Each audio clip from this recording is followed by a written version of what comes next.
Почитувани гледачи, добредојдовте во првото издание на Проверитас во новата година. Ќе одувам краток момент во името на целиот тим да ви ја честитам новата година, да ви посекам пред се добро здравие, а потоа и година исполнета со многу успеси на секој поле. Новата година Проверитас се започнува со разговор со портпаролката на владата, жена која слободно можам да наречем една од похрабрите и поистакнатите личности на политичката сцена. На моје и се надевам ваше особено задоволство, наша гостинка е Марија Митева. Марија, ти посакувам пред се среќна нова година, многу успех и реализација на сите лични и професионални успеси во престојните 365 дена. И добре дојдете. Добро ве најдов, Александар, ти благодарам за поканата, ти ја честитам и јас и на тебе, но и на сите кои што не следат новата година. Нормално најпрво и секогаш посакувам здравје за сите, колку и понекогаш пева да звучи можеби клише, но мислам дека без тоа ништо друго немаме. Се разбира, посакувам малку среќа, повеќе мир и спокој и многу љубов за сите. Одлична порака, би рекол, здравието е сепак секогаш најбитна работа, како велат и старите, здравие Боже, секогаш ви здравие Боже. Без тоа ништо нема. Па се понатаму. Така. Кажи ми, во духот на оваа новогодишна еуфорија, што си посакава ка себе си до нова година? Па, освен ова што го посакав на сите, си го посакувам и на себе, си посакав да бидам истрајна. Так. Мислам дека тоа е нешто кое што ќе ми треба во престојнава година, затоа што и динамиката на работата и на она што го правам бара голема истрајност, така да посакувам да сум повеќе истрајна и доследна на тоа што се мои принципи и вредности во однос на работата. Јас сакам да ти се исполни таа желба, бидејќи имам слично искуство за ова што го работиш. Ти знам колку во каков процес и со што се соочуваш и со какви се проблеми. Ајде да проговориме за тоа. Ти си жена во политиката и поради твојата професионална улога често си присутна на младите екрани. Кажи ми, како се снајде во оваа улога и колку беше ова пака предизвикувачки процес за тебе, пошто излигувањето во јавноста е меч со две оштрици, знаеш, или ќе бидеш многу добар и ќе отидеш во звездите, или ќе те снема, на ќе ти изеде јавност. Јас и ти имаме една заедничка работа во моментов, а тоа што и двајцата сме поранешни портпароли на ВМРО-ДПМН. И мислам дека многу добро знаеш од таа гледна точка какви се состојбите носејки се со таа позиција, што не само што е чест, не само што е одговорност, туку за мене е исклучителна тежина која што сум ја носела во минатото и нешто што ми постојано ме држало будна и фокусирана затоа што не зборувам само од моје име. Тоа не е мој проект, не сум јас таму затоа што јас го работам, тоа е затоа што јас сум одлучила дека треба да бидам таму. Стои политичка партија која што е најголемата политичка партија во Македонија, најсериозната политичка партија. Тоа се политичка партија која што имала и изградила личности за кои што ден денес зборувам. И кога доаѓаш на една таква позиција, одговорноста е исклучително голема, па особено да си жена на таа позиција, да си прва жена портпарол на ВМРО-ДПМН, навистина беше огромен предизвик, огромна чест, огромно задоволство и мислам дека ми придонесе да се развијам на еден поинаков начин од аспект на она што значи политичко учество. Сега во делот на жена во политиката, жена на таа позиција, многу предизвици. Прво самото, како да кажам, учество во политиката е брзо и динамично. И тоа некако на мојот карактер одговара. Јас сум брза и динамична, иако не изгледам така. Не делуваш вака на прв поглед. Да. Јас сум брза и динамична личност, иако се обидувам, па другата работа која што е важна у портпаролството, тоа е да си сталожен, секогаш да ми биде некако приоритет. Голем предизвик за мене, па особено ако се навратам наназад и ги анализирам состојбите, јас практично никогаш и немав претходно работено ништо што беше во очите на јавност. Јас сум правник по професија, без многу големо искуство во однос на јавни настапи и кога требаше да се одлучам на чекорот и да донесам одлука дали да или не, некако многу размислував. Темелна сум како личност, сакам да размислам пред да донесам одлука. Сигурно прво на лошите страни мислиш, па на добрите. Не, прво сите лошите страни ти ги кажуваат. Така, Никој не ти ги кажува добрите. Сите те да. спремаат за лошите работи, што јас го сметам за доблести. Фала им што така некако најпрво тоа ми го кажаа, па после ги кажуваат оние да речам ета придобивски кои што ги имаш од самата работа и самата позиција, затоа што многу се учи преку портпаролството. Морам да признам дека добро си работеше работата и како портпарол на благодарам. ВМРО, она е комплимент, ова е вистина, да знаеш, а и добро си работиш работата како портпарол на влада, како човек што некогаш бил портпаролова, ти го кажувам. Бенефитите од портпаролството не се баш и големи, би рекол, логично завршуваат со години, после тоа со одредени хронични болести, како викаат од таа стресна ситуација. Мала шега, нели? Кажи ми, еве, да проговориме малце за твојата лична приказна, кажа дел, меѓутоа вака малце уште во 2-3 реченици, зошто влезе во политиката? Што беше пресудно токму за овој избор? Да влезеш во политиката. Јас нема да издадам една тајна, го знам целото твое семејство, генерации назад, на кого припаѓале, како биле, со кого били, така некако. Па тоа е и мојот одговор. Семејното потекло, но и воспитување семено некако играше многу голема улога во моето политичко обликување и идеолошка определба, која што природно и најблиска беше до сите оние вредности кои што ги негувам кон ВМРО ДПМН, и од друга страна па онаа одговорност, должност дека секој од нас може нешто да направи, секој од нас треба да направи повеќе, да гледа надвор од само личната желба, личната амбиција, да видиме што можеме за поголема маса да направиме. Барем така и тоа е еден дел на семено воспитување кое што сум го имала од страна на моите најблиски. Од друга страна, некако сметам дека политиката е стварно интелектуално стимулирачка, стварно може многу да допринесе, многу може да ги отвориш видиците на пошироко, да размислуваш покреативно, креативна работа, особено па делот со односи со јавност и медиуми. Така што некако ќе кажам дека тоа е се некако склоп на повеќе фактори кои што придонесоа да, еве, не знам, 15-16 години веќе активно да сум вклучена во политиката.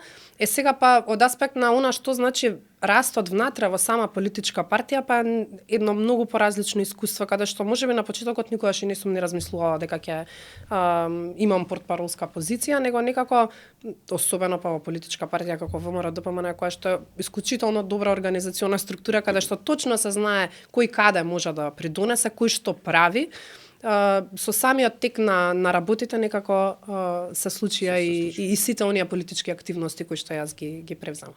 Ма добро кога веруваш во нешто и кога во тоа што веруваш говорам идеолошки, го презентираш и тогаш си сигурен во тоа што го збориш, знаеш дека збориш вистината, нели? Па тоа е една клучна вештина која што треба да се стекне за секој, би кажала, што се занимава со јавна позиција, особено кога представуваш некого, е да веруваш во тоа што го зборуваш, да знаеш, да имаш да ти има смисла реченицата затоа што ти длабоко во себе веруваш во истото. Една мала дигресија ме наведе со ова последново што го кажа. Дали ги разбираш последните пресконференции на Социјалдемократскиот сојуз? Јас себе под позиција на поранешен портпарол, на вистина првпат би ми се случило да не знам што да им одговорам. Пошто не можам да сватам што пишуваат, искрено да видам. Значи... Ја можам да сватам дека има многу голем број на навреди таму во тие последни. Нивото е многу ниско. Мислам, јас сум запрепастена од тој аспект. Единствено нешто што можам да го детектирам како насока во која што еве тие се движат преку тие соопштенија, тоа е дека ќе одат кон дискредитација, навреда, кон се што може да постои на политичката сцена, е опонент на нивната политичка партија, и мислам дека таа има една стратегија која што провеува ни секое соопштение, ни секоја пресконференција. Мислам, јас на вистина досега немав видено такви соопштенија како последните кои што беа испратени. Посакувам побрзо да излезат од тоа и да влезат малку по сериозните води, тоа што значи сериозна политика, а не ова е. Да, за да бидат коректор на власта многу е битно. Апсолутно, апсолутно. ВМРО да има нормална опозиција која што нели ќе коригира, ќе кажува, ќе вреде. Во моментов го немаме тоа, за жал. Понекогаш е добро затоа што ќе те стимулира во поинаква насока да размислуваш можеби подобри политики да донесеш, доколку на вистина имаш коректив кој што од другата страна зборува аргументирано, ти ги кажува работите аргументирано и со факти. Некогаш кога човек од другата страна ги гледа работите, па можеби ќе те стимулира да бидеш и подобар во носењето на политиките, и тоа треба на секое здраво демократско општество. Ова за жал не е таква опозиција. Добро, им постои, ја да им посакаме што побрзо да се реформираат.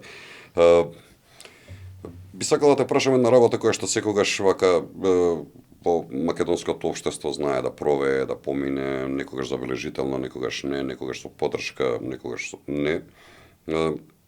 Често велат дека секоја јавна личност, барем еднаш била мета на говор на омраза, Поготово кога жените се изложени на мизогени напади. Како е твоето искуство на ова поле? Како се снаоѓаш во целата таа приказна? Јас имаше период на почетокот која што многу непријатно ми беше кога ќе чуев нешто ново за себе што не го знаев. Ама со тек на време после тоа се навикнав. Луѓето што ме знаеат, тие што не ме знаат. Нема човек, па ајде веќе зборуваме од аспект на жена која што не започнала да се занимава со јавна работа, која што не се соочила со ова. И ова не е само проблем на македонското општество, ова е насекаде проблем и мислам дека темава зависи од многу и општествени, но и од традиционални вредности кои што постојат во секое општество. За жал да, нормално и јас бев и сум и верувам дека и ќе бидам затоа што некои луѓе едноставно само така знаат. Соочана со говор на омраза и не можам да кажам дека само на почетокот допирал. Мислам дека кој да го кажува тоа, дека не ја зборува вистината, допира секогаш, затоа што прво се соочуваш со момент кој што велиш ова е невистина. На невистината секогаш треба да одговориме со вистина, барем јас сум така воспитувана. Но кога ќе се соочиш во оваа сфера и во аспект на политика, сваќаш дека немаш кому да одговориш. Зашто да одговорам, што треба да демантирам, која е таа лага што треба да демантирам, каков е начинот да демантирам таа невистина или тие погрдни зборови кои што се употребени. Многу често се случува да е говорат на омраза на социјалните медиуми и таму си под псевдоними подпишани, луѓето се за скриени карактери, некогаш не знаеш со кого практично и треба да демантираш. Така наречени ботови, така ги викаат поново, нели? Ботови. И мислам дека тоа е еден циклус кој што континуирано не прати, кој што континуирано го предизвикува тоа чувство на непријатност. Јас кога и да видам нешто такво, јас немам чувство дека мене ми е сеедно. И не верувам дека никогаш ќе се почувствувам дека ми е сеедно. Само имам научено да се справам со тоа. Многу клучна улога има прво личната одлука која што ја носиш во моментот да се занимаваш со оваа работа, затоа што сепак е лична одлука. Ако сум одлучила, јас сум срекна што бев свесна во што се впуштам. Не беше ова нешто кое што ме изненади.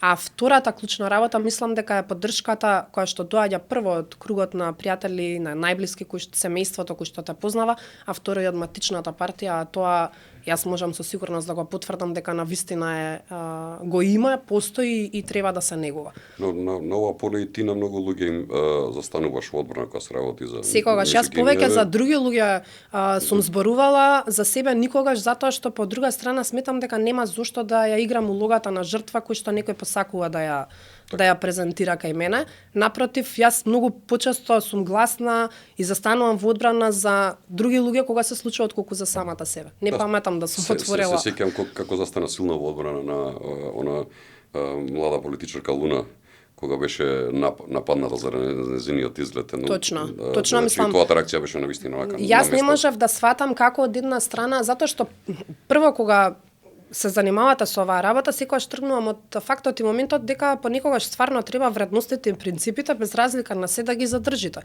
Затоа што колку и да се менуваат состојбите, вие на луѓето за да им влијете доверба треба да бидете честни и искрени. Ако јас верувам дека на вистина сакам младите луѓе да се вклучат во политиката, ако постојано говорам за тоа, ако зборуваме дека не треба да дозволиме да ни се иселуваат, а од друга страна да премолчам на такви напади на млад човек кој што решил да се вклучи, да помогне, да придонесе, а при тоа да е добар студент, да навистина има што да понуди, да сака да биде дел од една таква, би кажала, организација, да премолчам. Не можам тоа да го дозволам. Одлично. Мене ме импресионираш, искрено ти кажам, во тој дел и така треба да го прават и сите останати жени кои што се бават со колига.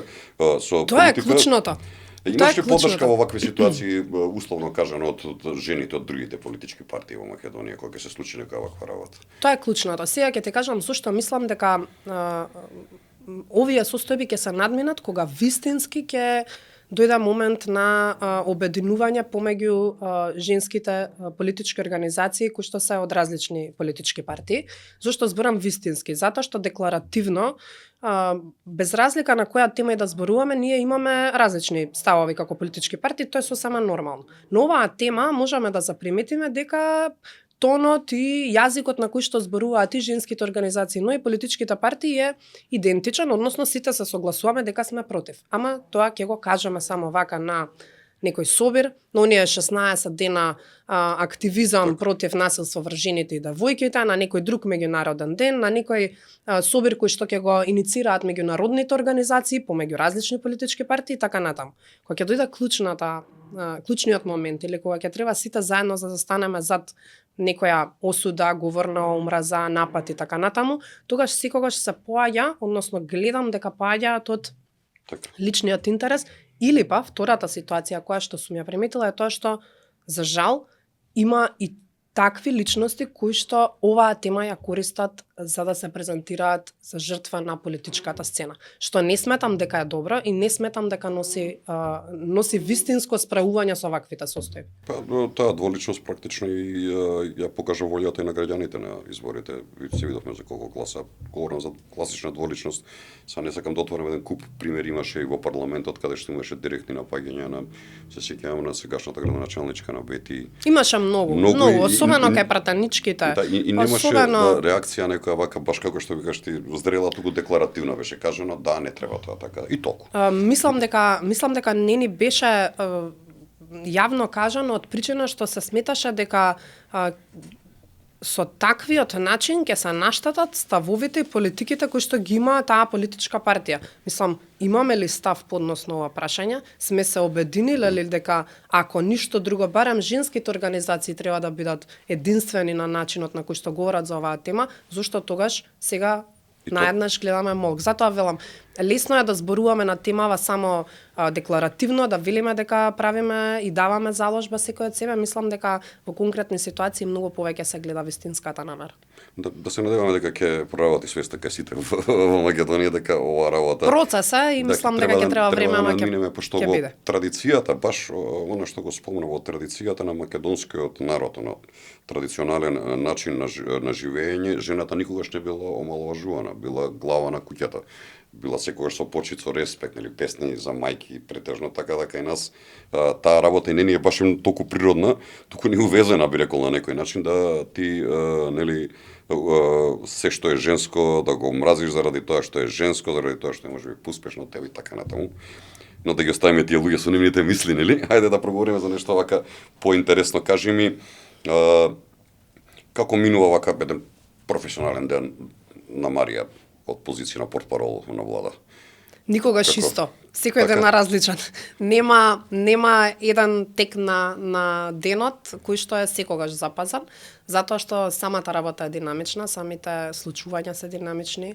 Имате денови кога има навистина голем наплив од вести, од политики кои што се случуваат, кои што ќе треба да се соопштат, но има и денови во кои што има повторување на некои од политиките и тезите, така што мојата дефиниција е дека нема правило за тоа како почнува и завршува денот, но има некои работи кои што се стандардни и константни, а тоа е дека го започнувам денот со проверка на сите институции и министерства од нас по аспект на тоа што се случува, што е ново, што можеме да очекуваме во текот на денот, што би следало можеби во текот на следните денови.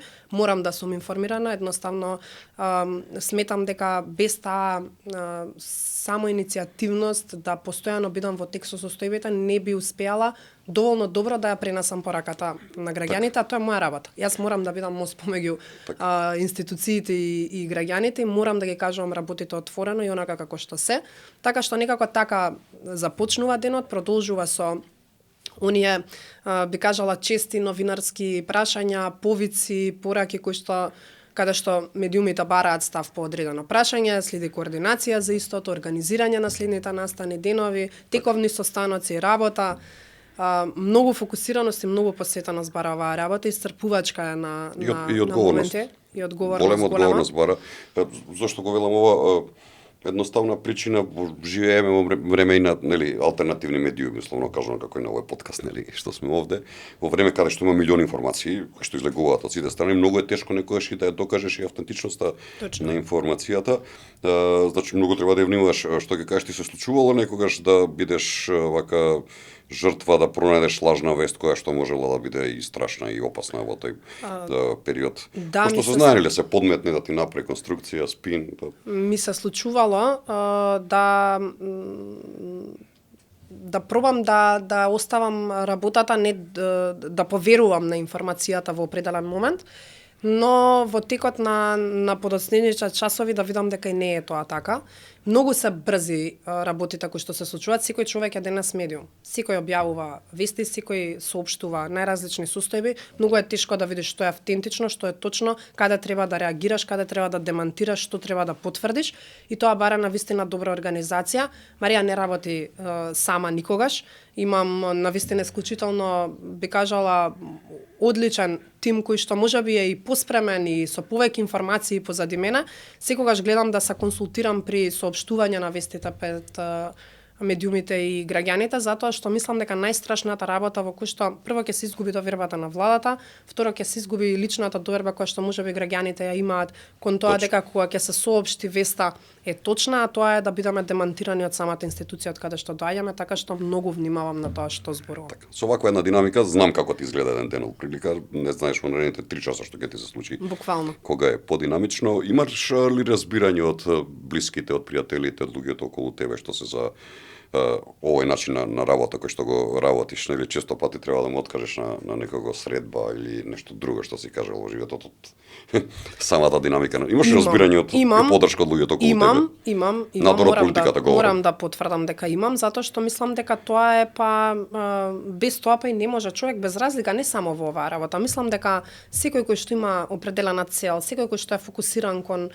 определена работа, кој што сака да се посвети кон тоа, има две клучни работи од кои што му зависи успехот. Прва е личната одлука дека влегува во тоа и останува истраен и доследен, и втората работа е поддршката која што ја добива и која што секогаш е потребна од блиските, затоа што доколку го нема тоа разбирање дека може да се пропушти навистина важен роден ден, навистина важна прослава, да присуствуваш на исклучително важен настан затоа што не си тука, не си во државата, не си присутен, туку мора да завршиш некоја професионална обврска надвор од границите на државата и така натаму, не би успеала да имам таква, би кажала, една стабилност, затоа што јас никогаш не заборавам пријатели, луѓе каде што е моето, од каде што припаѓам, и се трудам да ги гајам тие врски максимално колку што можам. И дополнително сметам дека мојата работа е исцрпувачка затоа што имам чувство дека добро менаџирам со времето, затоа што гледам секаде да пристигнам, секаде да бидам присутна, но од друга страна тоа влија исцрпувачки во определени моменти. Да, во секој случај и исцрпувачки и тешко, но кажавме, бремето е големо, но и нели местото е големо, така. И верувај најголем успех моментот кога ќе се тргнеш од оваа позиција ќе ти биде кога ќе се вратиш меѓу своите пријатели ако бидат истите. Така. Што се била претходно, тоаш ќе сватиш дека си добар човек, дека си направил. Така. Ако си задржал пријатели. Се согласувам. Ајде уште едно прашање поврзано со жените во политиката. Еве, ти си на една значајна политичка позиција, говоревме неколку пати за тоа. Дали сметаш дека стереотипите во македонското општество почнуваат да се намалуваат или се уште се силно присутни кога станува спор за жени во политиката? Зборевме за мизогинија, него општо говорам за оние прикриени нивни агенди на одредени групи, групации, политички партии кои што нели ние имаме стереотипи, велат жена не може да биде ова, жена не може да биде ова. Мада ВМРО ДПМН докажа дека на сите позиции во државата може да има жена.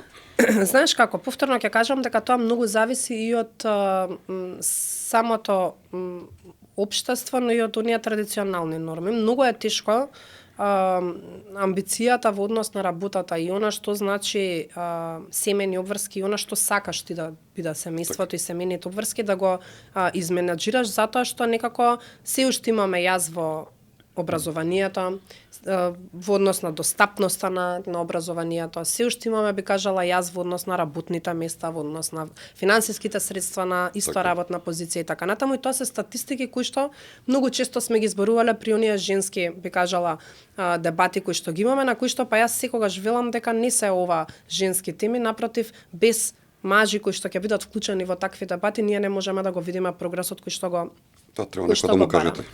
Да разбере. Да, јас сигурна сум и чувствувам дека се уште постојат стереотипи. Чувствувам дека се уште постојат предрасуди кон вклучувањето на жените, и веќе зборувам само во политиката, верувам дека е генерално и во јавниот живот. чувствувам дека се уште се поставува она прашање, па како може сега тоа да го прави, па кој ќе биде тука, па како ќе биде. Секогаш има дополнително прашање на она што го давате, секогаш доаѓа во предност изгледот, а не умот, нешто на што континуирано се трудам да го променам како став, затоа што многу малку, еве личното моје искуство е, многу малку луѓе размениле мислење со мене после завршена дебатна емисија, после пресконференција, соопштен став и така натаму во однос на тоа какви биле моите политички обидувања, дали имаат некои спротивни аргументи по однос на тоа што јас го мислам. Секогаш биле во насока на изгледот, во насока на начинот на говор, во начинот на дали бил премногу емотивен, дали бил премногу екстензивен, дали сум требала пократко да зборувам и така натаму. И мислам дека едноставно општеството е обременато со едни такви, би кажала, стереотипи кои што се уште постојат, на кои што е многу тешко да се спротивставиш од страна кога зборуваш како жена политичар, ако не ги зборуваш гласно. Па кога комплексите ќе станат стереотипи, опасна работа. Јас би рекол, нели? Хајде уште едно прашање вака лично како твое мислење, па ќе се префрлиме маца на владата што работеш изминатиот период. Кажи ми според тебе, која е дефиницијата за успешна жена? Има ли во Македонија вака пример за успешна жена според тебе? Има, но јас никогаш не одбирам да одам со конкретни имиња, со конкретни жени, од причина што сметам дека не треба да правиме разлика за тоа што за мене е успешна жена, што за некоја друга жена или па за тебе е успешна жена. Но она што мислам дека е клучно за во таа дефиниција што е тоа успешна жена, е жена која што навистина се стреми и е фокусирана да го оствари она што навистина знае дека може да го оствари. Затоа што патот е многу тежок, со голем број на предизвици, со голем број на пречки и е многу природно и многу разбирливо доколку при одењето кон својата цел едноставно постојат и жени кои што ќе се откажат од најразлични вакви ситуации за кои што ние зборувавме, а може и ради други. Онаа која што останува истравна, сфокусирана на она што значи нејзина цел, за мене е успешна жена. Ајде да преминеме на професионалното поле. Кажи ми, Марија, како оценуваш работата на владата во 2025 година? Морам да признаеме една пака динамична година на политичката сцена со тешки моменти и во државата што се случува и сето на што го наследивте како влада. Како ја оценуваш оваа 2025 година? Како владата изработи? Дали си задоволна од она што се направи? Прво имаше многу голем број на трагични состојби кои што се случија. И мислам дека беше една од најтешките години. Имам чувство дека многу придонесе во негативна смисла тоа што се случи во Кочани. Многу тешко ги поминавме тие работи како влада. Прво станува збор за огромна трагедија, а од друга страна имате одговорност во тие моменти да бидете многу свесни за состојбите и да донесувате одлуки. Од друга страна беше изборна година од аспект на локалните избори. Во тој аспект имате прекин на многу состојби кога се случуваат тие избори. Но на крајот мислам дека е година во која што сите тие предизвици покажаа дека владата има едно друго ниво на стабилност, една друго ниво на пристап во управувањето со институциите. Мислам дека од систем кој што беше систем кој што не постоеше, да биде само првите 6 месеци од формирањето на владата или 8 да се случи таква трагедија и да треба целиот државен апарат да биде ставен во функција на респонзивност, да имате институции тотално колабирани, а сепак да успеете да извлечете максимум и да се посветите на вистина 100%. Мислам дека би го заокружила како еден процес кој што на владата и покажа дека има капацитет, има квалитет и има човечки ресурси кои што можат да придонесат кон развој на општеството. И за Кочани говореа дека две работи многу битни, дека брза реакција на владата имаше, брзо луѓето се однесоа кај што треба и тоа многу спаси многу животи. И втората работа викаат коректност кај поголем дел од медиумите, професионалните медиуми кои што правилно известуваа за она што се случи. Имаше и некрофили, неколку медиуми кои што сакаат целата таа работа да направи и тоа е општо мислење кај сите дека владата изреагира максимално брзо и квалитетно и дека медиумите беа добри и дека се извлече максимумот од таа лоша работа што не се случи во Кочани. Не знам што може максимум да се извлече во таа ситуација, но институциите постапуваа брзо, реагираа во делот на особено здравствената заштита и цела таа координација која што требаше да се направи помеѓу Министерството за надворешни работи, Службата за општи заеднички работи, Министерството за одбрана, повеќе институции беа вклучени во однос на таа, би кажала, реакција која што беше неопходна. Но од друга страна во делот на информирањето за тоа и тоа што мене искрено ми падна навистина една како тешка обврска да треба да информираш во едни такви моменти.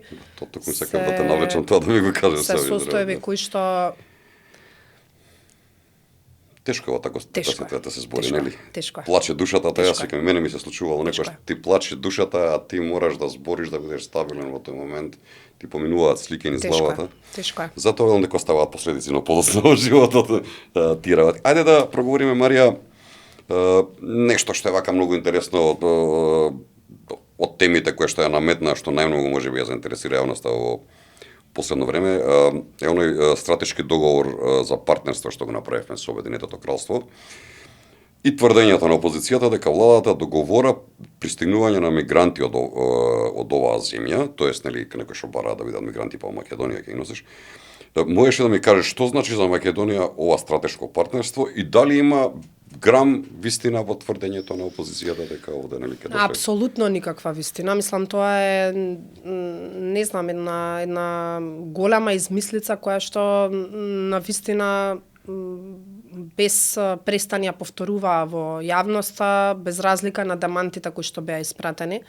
Прво, клучната разлика која што јас секогаш ја зборувам е во однос на оние договори за стратешко партнерство кои што како влада ги направивме со Обединетото кралство, а тоа беше нашиот фокус на отвореноста и транспарентноста при потпишување на такви договори. Покажување на граѓаните која е навистина суштината на истите, вклучувајќи ги сите засегнати страни да зборуваат за тоа. Отварање на вратите за сите да можат да имаат увид во самиот договор. Истиот тој договор во рамки на собранието беше јавен. Тоа е нешто кое што, за разлика од претходната влада, ние не можевме да го видиме. Ние секогаш имавме прашалници затоа што никогаш не ги кажуваа работите транспарентно, додека устите им беа полни со наводна транспарентност. Навистина, исклучително би кажала важен договор за нас, во кој што навистина огромни средства ќе бидат финансирани во реализација на конкретни проекти кои што беа наведени и од страна на представниците на владата, но и од страна на амбасадорот на Обединетото кралство, кој што јасно и недвосмислено демантираше вакви состојби, затоа што ако се навратиме малку наназад, ние ќе видиме дека уште на самиот почеток на потпишување на договорот ние видовме дека ќе почнува оваа тема за наводни мигранти. Уште тогаш почнаа да ја зборуваат. Уште тогаш поставуваа прашања дали зад овој договор се крие такво нешто и очигледно тоа е нечија агенда која што за среќа не им помина онака како што навистина тие замислуваа. Апсолутно не можам да се согласам дека прво на владеачката партија која што во моментов ја раководи извршната власт, под било кој основ е тема мигранти. Ние имаме минато на сосема спротивни постапки во определени фази и тоа минато не е толку далечно, е само пред 10 години кога на вистина бевме влада која што исклучително солидно и добро се справи со една таква мигрантска криза. Идеолошки не зборуваме со тој речник и со тој Централна Европа и сега ни се заблагодарува. Јазик. Држави Централна Европа вика. Од друга страна имате влада која што мораше да размислува на проширување на стратешки партнерства, на враќање на дипломатијата на патот на кој што на вистина треба да биде, а тоа е една дипломатија со идентитет, со интегритет и дипломатија која што е способна и може да ја представи Македонија како сериозна, стабилна држава со која што држава како Обединетото кралство ќе сака да потпиша стратешки договори. Тоа е исклучително еден тежок процес низ кој што како влада и како институции, како лица задолжени за водење на тие политики, требало е да го поминат за да дојдеме ние до самиот чин на потпишување на таков договор. За ние денеска да имаме опозиција која што се е страф и паника кај граѓаните и вели дека еве само што не ни се отвориле мигрантски кампови. Мислам тотална тотална хипокризија. Да расчистиме 2026 ние нема да имаме мигранти. Апсолутно нема да имаме 2026, 7, 8 и така натаму. Да, па изјавата на претседателот на владата беше многу јасна, концизна во таа работа, си кажа, јас додека сум претседател на владата нема да има ни еден мигрант, тука тоа е лажга. Многу внимаваме во делот на комуникација со јавноста затоа што сме свесни дека од другата страна има луѓе кои што се навистина нема да одбираат средства со кои што ќе располагаат ширејќи ги лажните вести преку нивните соопштенија, пресконференции и така натаму. И гледаме да бидеме конкретни и јасни во делот на она што значи навистина политика која што секој еден ја го интересира. Мислам, ова е нешто за кое што секој еден граѓанин слободно може да се запраша вистина или не, затоа што навистина Социјалдемократскиот сојуз има за цел да ја спроведат оваа агенда на ширење на страф и на паника. Но во делот на комуникацијата сме многу транспарентни, отворени и многу брзи во реакциите кои што ги даваме, затоа што сметаме дека тоа прва е наша обврска, а втора на вистина имаме одговорност пред овие граѓани кои што ни ја дале довербата да зборуваме вистината и да кажеме дека вакво нешто не постои. И што е најинтересна работа, никогаш барем до сега од кога оваа политичка номенклатура на власт, јас барем не сум приметил дека сама себе се демантира како што во минатото имаше знаеш, се случи го нели да се демантираат сами со себе. Хајде да проговориме малку пак за некои тврдења на опозицијата кои што создаваат нервоза можеби кај луѓето различни размислувања. Изнесува тврдање постојано дека се зголемува инфлацијата во Македонија, дека сме страшно на лошо економско ниво, дека државата ни е пред економски колапс и сите тие останати работи што како ја ценуваш ти економијата во измината година? Како ценуваш и во нареднава година, еве, прв ден сме во годината, ќе има ли некој напредок, ќе има ли дополнителни работи кои што ќе се случуваат? Она што јас го приметив во изминатава година беше нели големи обиди на владата во помагањето на луѓето со социјални пакети и пред се пензионерите што сака да се помогне нели на оние други категории на луѓе, сите тие останалите работи. Имаше многу сопки нели од опозицијата. Знаеш како, кога зборуваме за економијата, тоа не е нешто кое што го правиш денес и ефектот го гледаш утре, тука е нешто кое што навистина треба подолг временски период за да ги видиме ефектите од добри економски политики во низа. Сега ние имавме во минатото 7 години лоши политики во низа од аспект на економијата, кои што денеска истата таа владеачка партија која што 7 години правела погрешни економски политики, вели дека се соочуваме со економски колапс. Ние имавме ситуација на вистина, ќе потсетам еве за јавноста, во моментот на превземање на владата, буџетот кој што го остави СДСМ беше криран до месец јуни. Значи нема крирано буџет за целата година, па при ребалансот на буџетот во тоа време бев пратеник, па затоа ги паметам овие работи. Чекаме да после нас готово, смрт нема никој толку. Не беа свесни дека избори доаѓаат, очигледно свесни за поразот кој што ги чека и направен буџет до месец јуни, без предвидени средства за остатокот од годината и дополнително оставени институции без земени плати на назад. Така. И ова беше очигледно во буџетот. Со ребалансот на буџетот ние требаше да ги обезбедиме сите тие средства кои што претходно ги немаше. Сега имавме прв буџет кој што го донесовме беше буџетот за 2025 кој што навистина беше реален, беше буџет кој што навистина исполни голем број од ветувањата кои што ги дадовме кон граѓаните за изборите, од аспект на она што го споменавте за покачувањето на пензиите линеарно од 5000 денари. Успеавме да наскучиме договор со синдикатите за покачување на платите во здравствениот сектор, во образовниот сектор, што е исклучително, би кажала, важно да се напомена, затоа што таму имате веќе економска предвидливост како ќе се движат работите. И тоа е нешто кое што на луѓето им дава еден подруга состојба на комоција да знаат што ги очекува. Имавме навистина стабилизација од една економија во пат, доведовме до едно, би кажала, стабилно тло. Се извинувам. Имавме состојба на рекордни странски директни инвестиции од 1 милиарда, така што навистина добри економски показатели кои што даваат еден импакт дека и годините кои што доаѓаат ќе имаат една стабилност. Ние ги завршивме и третиот и четвртиот квартал со раст на БДП од 3%. Така што навистина верувам во економската политика која што се креира. Верувам дека навистина ќе ни треба можеби време за консолидација, но сум сигурна дека ефектите ќе ги видиме и ќе видиме една стабилизација па и раст на економско поле. Дали еден од ефектите ќе биде и ова акција за браќање на младите во Република Македонија? Нешто што барем во секој семејство до сега има по еден човек кој што е надвор, нели, кој што напушта државата. Гледам владата прави огромни напори, враќа луѓе назад.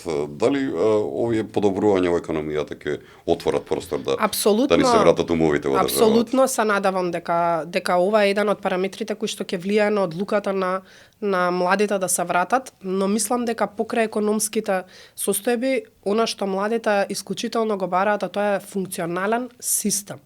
И мислам дека функционалниот систем и она што значи на вистина систем кој што функционира во рамки на институциите, органите, каде што им ги обозвожува истите работи кои што тие ги имаат можеби некаде надвор, ќе биде причина плюс да гледаме што повеќе млади како ќе се враќаат тука. И мислам дека треба да работиме сите на тоа, и тоа не е тема која што треба да биде гледана како тема со подсмев, туку напротив треба да се запрашаме што можеме да направиме, секој еден од нас да придонесеме овој систем да биде подобар, за да можеме што повеќе млади луѓе да си вратиме дом. Да, тоа владата го работи добро преку своите економски политики. Дај Боже да се подобрат работите и во судската власт, бидејќи многу луѓе од држава е напуштени верувајќи нели на тоа судство. Некои беа добро ситуирани, ама кога видува другата страна што се случува и како се случува, да ја напуштаа државата, да не се надеваме дека во тој сегмент 2026 ќе биде многу подобро од претходно. Да не бидам субјективен сега, да почнам да зборам за судиите, ќе делува многу субјективно, нели, своето лично мислење. Наследивте една очена состојба, тоа го кажа. Ти велиш лоша економија, јас велам никаква економија немавме во тој период, никаква надворешна политика, никакви нели прашања поврзани со идентитетот, со се, но тотално начекавте една руина. Кажи ми, во кои сфери од тогаш до денеска има најголем напредок владата? Од она што го затекнавте, говорам, пред година и пол, до овој момент до сега, каде имате најголем напредок? Можам со сигурност да кажам економија, инфраструктура, образование, дипломатија. Дипломатија, да, прв пат имаме... Мислам дека овие, можам да набројувам дека и да кажам секаде има одреден напредок и факт е, затоа што кога работите се помрднуваат, некако можете да го почувствувате тоа, но ако ме прашувате каде сметам лично дека имаме најголем исчекор, тоа се можеби овие области кои што ги напоменав. Мислам дека во делот на економијата и стабилизација на оној слободен пат кој што го имавме, затоа што мислам дека дното го имавме допрано, да успеете да направите една ваква консолидација, да покажате начин на поинакво менаџирање со парите на граѓаните, на исклучително вредно да се пофали.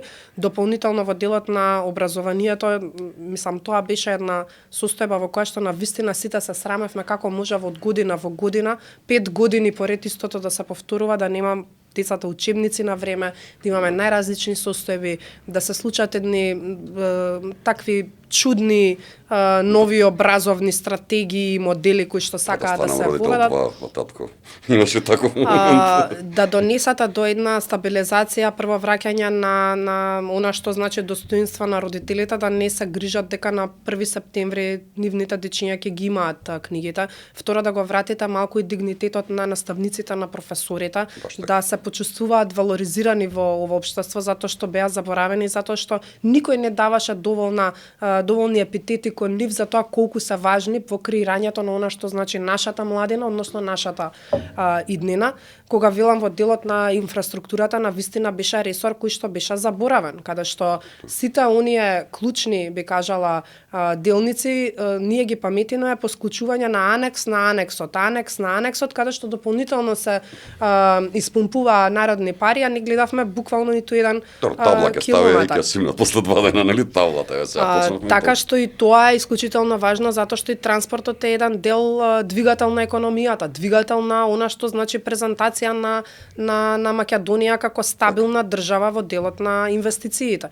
И за дипломатијата на крај мислам дека сите ќе се согласиме дека конечно ние имаме тим кој што знае како да презентира она што значи национални интереси, она што значи идентитет, она што значи македонска култура, она што значи навистина борба за она што е наше и она за што ние сите тука зборуваме. Сленговски речено имаме конечно кичма. Јас така би рекол во ставовите за надворешна политика, бидејќи имаме многу јасен став и во однос нели со проблемот кој што го има нашиот источен сосед со нас и со сите останати. Кажи ми на кое ниво како функционира владината коалиција? Тука се нели веќе 3 поголеми политички субјекти, условно кажано, кои што се дел од владината коалиција, дали соработувате добро, дали е окей? Апсолутно стабилна коалиција, мислам и по начинот на секојдневно функционирање тоа може да се забележи. Да, природно е понекогаш да има и различни ставови и мислења од аспект на внутрипартиски размислувања по однос на некои состојби, меѓутоа во рамки на владина коалиција, во рамки на она што значи парламентарно мнозинство во собранието, мислам дека функционира сосема коректно и сосема, јас велам, врз основа на владина програма. Ние немавме коалиција во минатото која што функционираше врз основа на владена програма, приоритети кои што се зацртани, ветени пред граѓаните. И кога сега од друга страна имате ваква владина коалиција, која што базата на коалицијата е владената програма, а не оние договори кои што се зад завесата, тогаш ќе имате стабилност и во спроведувањето на политиките и мерките и ќе можете работите да ги движите во правилна насока. Добро што се менуваат работите на добро, ви рекол Марија. Па мораме тоа да го правиме. Добивме поддршка за тоа и мораме да работиме и да размислуваме само во таа насока. Така, ајде од владата маца да се вратиме во политичката партија, може? Може. Што едно прашање, вака интересно. Може. Го следевме ли последниот конгрес на ВМРО ДПМН во Кавадарци, она што покрај пораките кои што беа јасно кажани во делот на надворешна политика, на економија и на сите останати работи, председателот на ВМРО децидно кажа дека мојот мандат согласно статутот на партијата завршува тука и уште 4 години ќе бидам председател на ВМРО, после тоа ќе дојде некој друг. Како го оценуваш овој потек на политичката сцена во Македонија? Многу луѓе знам имаше што го убедува, го разубедува, цврсто остани, ќе ти изгласуваме мандат и сите ти останати работи, меѓутоа морам да бидам искрена дека тоа е реткост да се види на политичка сцена, не само во Македонија.